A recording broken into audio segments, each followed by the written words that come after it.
天網資訊科技有限公司高級銷售經理黃志強先生，佢同大家分享一下從事澳門資訊科技相關嘅就業資訊。有請黃生。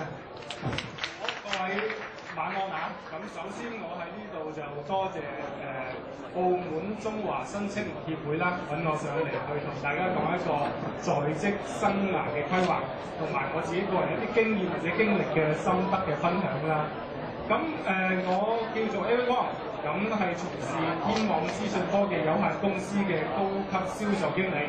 咁喺呢個地方，我首先就買埋廣告先啦。天網資訊科技係間咩公司咧？咁樣，咁天網資訊科技係從事一個網絡嘅構建同埋嗰個信息安全嘅一個系統集成商㗎。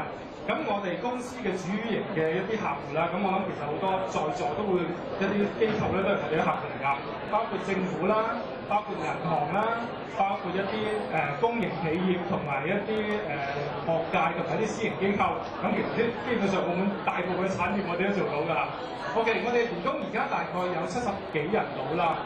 OK， 咁其實我今日上嚟咧，就係希望去同大家分享一樣咩咧，就係話，其實我相信我喺幾年前咧，都係同大家一樣，啱啱係畢業，踏進呢個社會。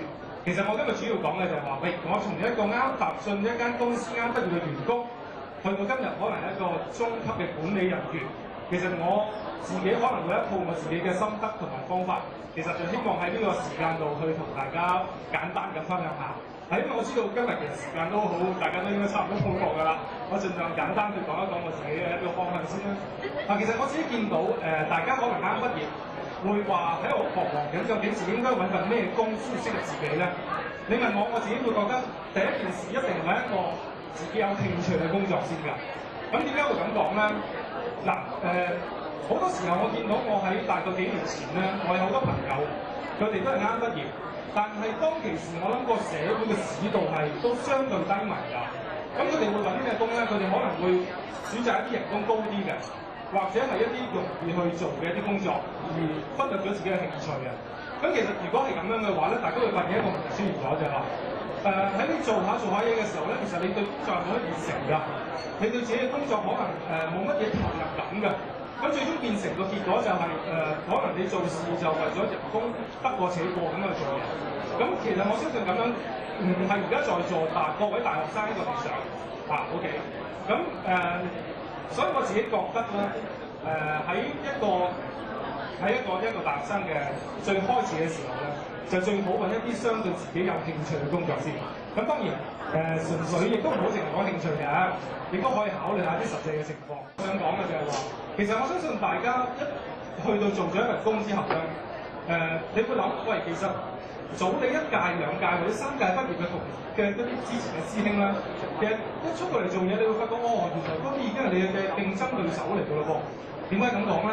你諗下，早1年、2年、3年畢業嘅一啲你嘅師兄，其實佢哋比你嘅工作嘅經驗或者經歷係多㗎。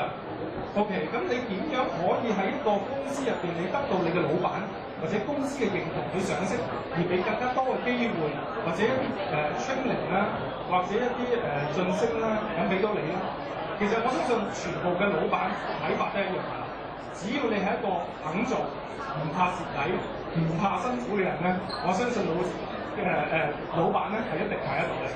第3樣嘢咧，我自己覺得，大家如果出嚟做嘢，我相信大部分嘅老闆咧都係啲好醒目嘅人嚟嘅，即係你唔好諗住喺用一啲走精面啦，或者係得過且過心態去做嘢。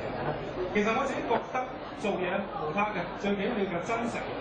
好老實，如果有2個工作技能一樣，佢個工作經驗亦都係咁好嘅一個人，咁老闆會揀邊一個去晉升裏邊咧？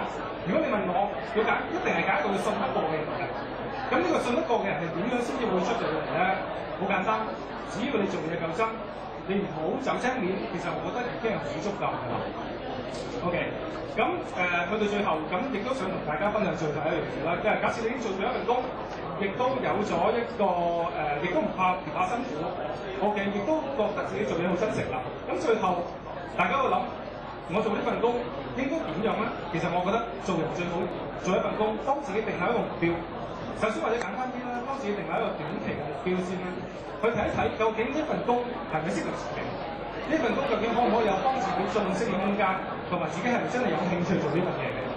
OK， 咁第二樣嘢，咁我諗呢個目標定一個大概3個月到咧，差唔多㗎啦。跟住我相信再定一個中期嘅目標，半年到1年到啦，去睇睇呢份工最後你可唔可以達得到你自己心目中做嗰樣嘢？例如話，會唔會有一個晉升嘅機會咧？公司會唔會提供一啲 training 俾大家咧 ？OK， 咁呢樣嘢我相信都係可以幫到大家係用呢份工係適合自己。最後我相信要幫自己定一個長遠嘅理想啦，目標。咁簡單啲講啦，喂，如果你喺即係正如有一句説話，我相信大家有聽過，人無遠慮咧，就必有近憂嘅。點解會咁講？如果你冇一個好長遠嘅目標嘅時候，你會睇，而家面前有2份工俾我揀，一份可能為1萬幾2萬蚊嘅人工，係做一份可能你自己冇興趣嘅工作。另外，喂，唔好意思喎，一份可能都8000蚊嘅喎，但係原來我嘅目標係做咩咧？係可能係未來嘅澳門或者全世界一個建築師，著名嘅建築師。你會諗份10000零蚊呢份工，可能係做一份唔知喎文職嚟嘅喎，但係一份幾千蚊嘅，可能係一份設計嘅工作。咁其實如果你根據你自己嘅宗旨，你用你嘅理想去判斷嘅話，其實你就好容易去理解到你應該揀邊一份工㗎啦。OK， 咁或者我今晚嘅演説咧就到此為止啦。咁如果大家有興趣嘅，繼續同我去溝通啊，知道下我哋 IT 界嘅行業發展嘅話咧，咁大家可以揾我哋傾下偈㗎。好，多謝各位。